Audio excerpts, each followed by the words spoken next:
Unbiased Reveal channel. I'm Jenny. And I'm Peter. All right, today we are diving deep, really deep, into the thinking of maybe the sharpest financial mind out there. You know the one. Uh-huh. The one who told everyone basically, stop chasing quick cash. Get used to the idea that getting rich should be, well, boring. Exactly. It's not about being some kind of super genius. It's about patience. Yeah. Avoiding dumb moves and not letting your neighbor's flashy new car mess with your head. We're peeling back the layers on that harsh, witty truth. Why going fast usually means, crashing fast. Right. But hey, look, before we all embrace the slow, steady, boring path to wealth, for those of you who just have to chase the thrill right now, Oh, here we go. we do have the best crypto referral link down in the description. Knock yourselves out. Enjoy the ride. Okay. But that impatience, that need for speed you just mentioned, that's actually the perfect place to start, isn't it? It really is. People always ask, how do I get rich quick? And the Munger-esque answer is just brilliant in its, contrarian wisdom. Yes. Hold on there. Don't rush. First, figure out how not to be poor. It sounds simple, but wow. It really lands, doesn't it? Because it gets right to the heart of what we could call the impatience penalty. The impatience penalty. I like that. Most people aren't held back by lack of opportunity necessarily. It's impatience. They want the quick win, the instant success, the overnight happiness fix. Yeah, that dopamine hit from a stock suddenly jumping. Exactly.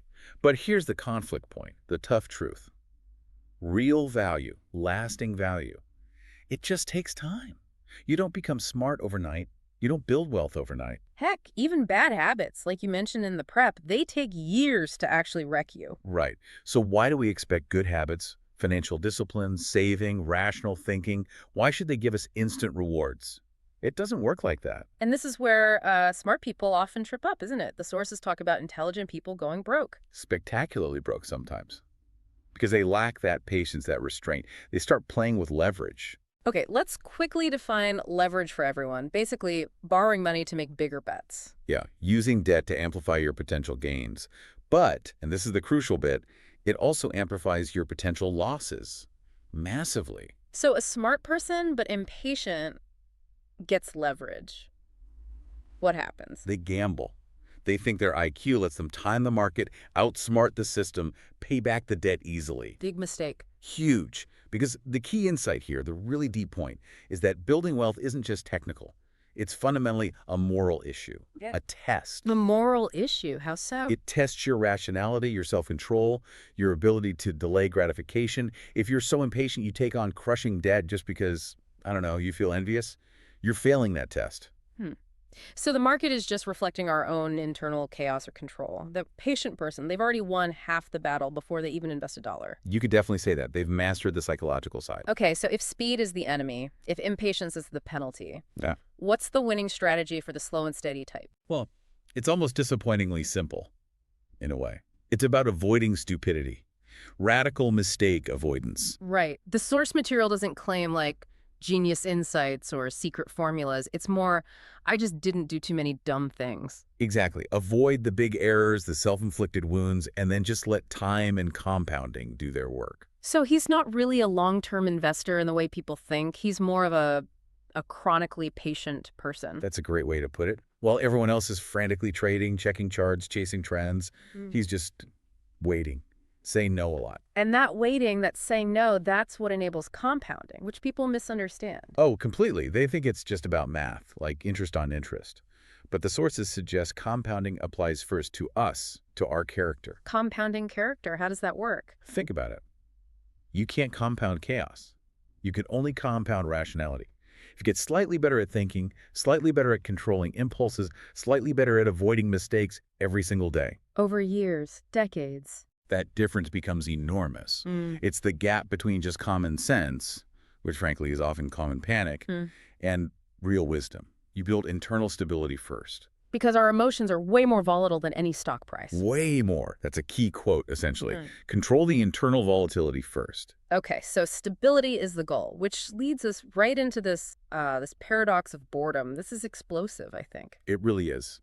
Because everything in our culture screams excitement, thrills, quick results. But true wealth building, according to this philosophy, is watching paint dry or Yeah. grass grow. Zero excitement, maybe even negative excitement. Right. There's that great line, roughly.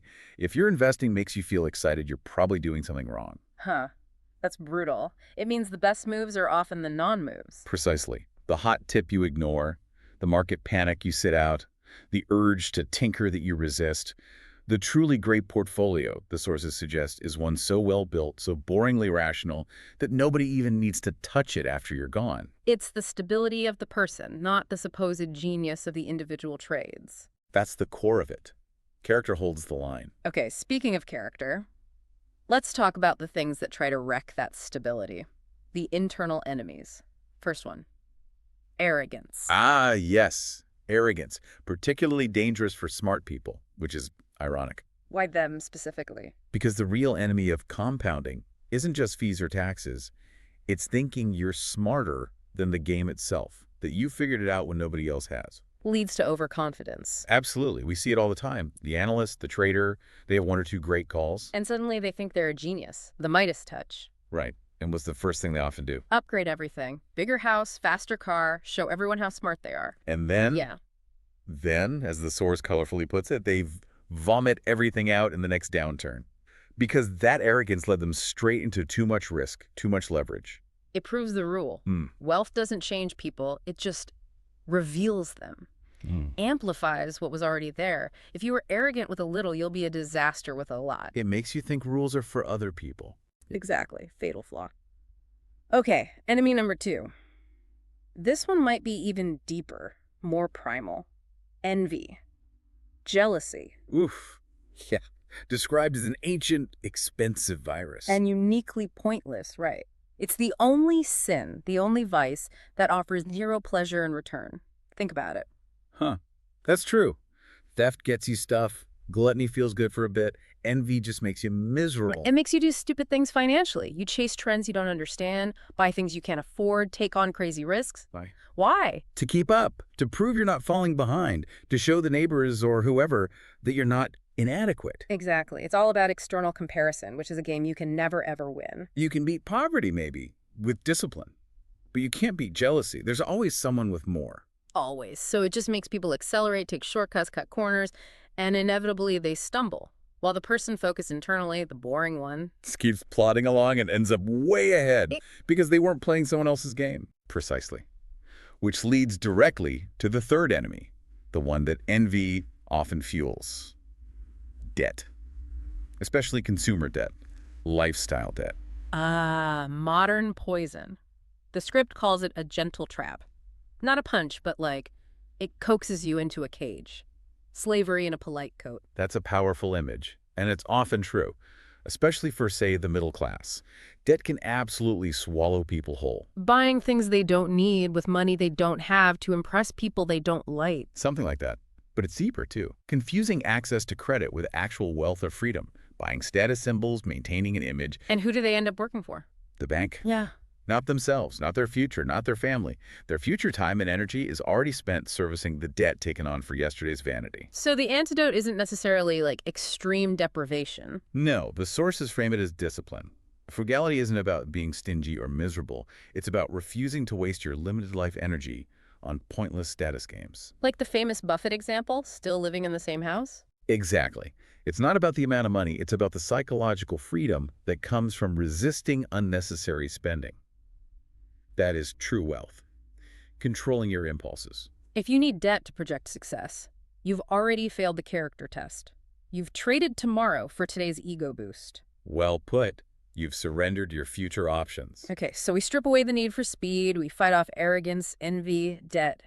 Where does real lasting security actually come from? It can't just be a good job or a bull market, right? Those things change. Absolutely not. Those are external. They're fragile. True financial security, the kind that lasts, it doesn't live in the market or your paycheck. It lives in your head. In your head, meaning? Your rationality, your self-discipline, your psychological resilience when things inevitably get tough. The goal isn't certainty. You can't have certainty. The goal is anti-fragility. Anti-fragility. Okay, we hear that term. Unpack it a bit in this context. Certainty is brittle.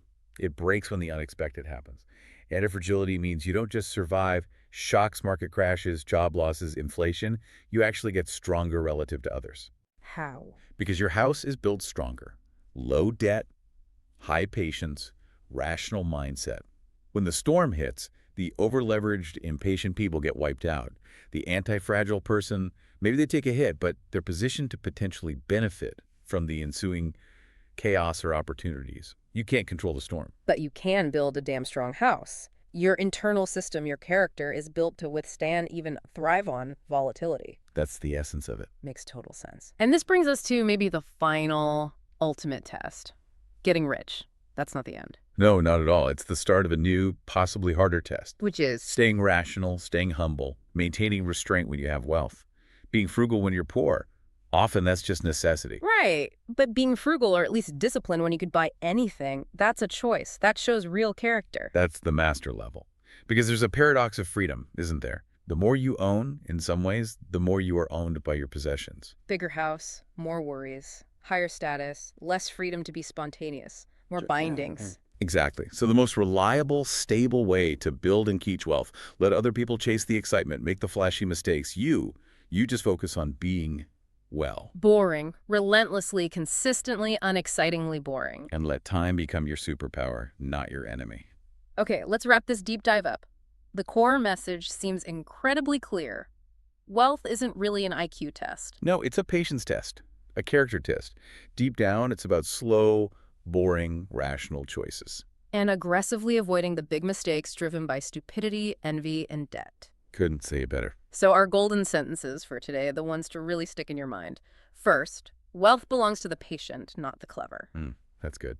And second, avoiding stupidity is more important than cleverness. Love that one. Okay, so the open question we want to leave you with, something to chew on. What's the hardest luxury for you to resist? Is it the lure of speed, getting rich quick? Is it that corrosive envy, watching others? Or is it the easy temptation of debt? And related to that, how long can you really tolerate boredom in your own financial life, in your portfolio? Think about that internal battle. Really think about it. And while you're thinking, remember, we still have that best crypto referral link waiting for you in the description. Just saying. Welcome to subscribe to my channel and like this podcast so that I can continue to make more podcasts